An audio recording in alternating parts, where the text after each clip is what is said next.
ব্রাশের সাহায্যে আমি কনসিলার দিয়ে আমার ফুল আইব্রাউজটা কার্ভ আউট করে নিচ্ছি।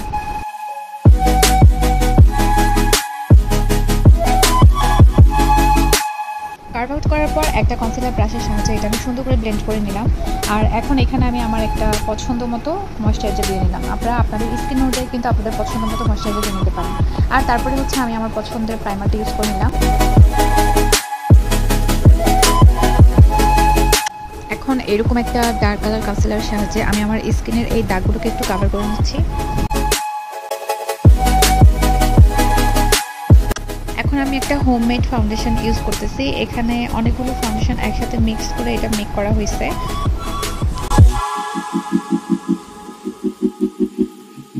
এখন আমি রেভলিউশনের একটা ওয়েট স্পঞ্জ দিয়ে এটা খুব ভালো করে ব্লেন্ড করে নিব।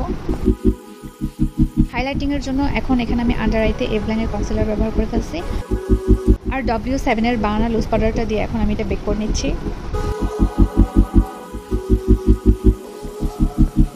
এখন একটা ফ্লাফি ব্রাশের সাহায্যে আমি সবগুলো পাউডার ডাস্ট আউট করে ফেলবো।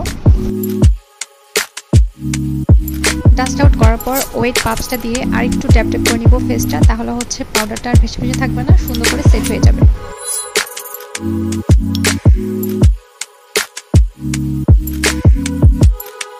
কন্ট্রোলিং এর জন্য এখানে আমি ব্যবহার করছি এভলাইনের একটা প্যালেট। এখানে হচ্ছে তিনটে প্রোডাক্টই একসাথে আছে, কন্ট্রোলিং, ব্লাশ এবং হাইলাইটার।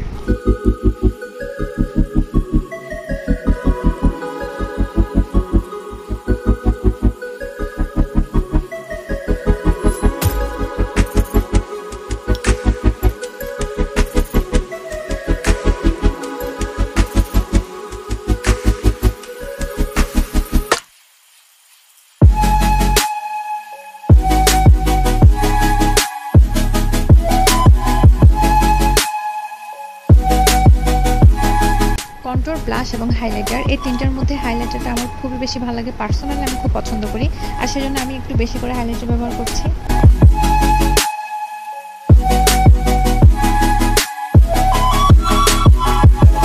W7 এর বানানা লুজ পাউডারটা দিয়ে এখন আমি কন্ট্রোলিং এর নিচে শার্প লাইন টেনে নিচ্ছি।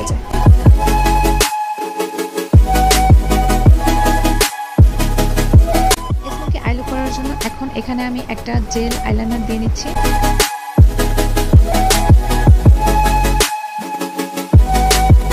কাজলটা ভালোভাবে ব্লেন্ড করার পর এখন আমি মরফির এই প্যালেটটা থেকে পেস্ট কালার একটা শ্যাডো পিক করছি।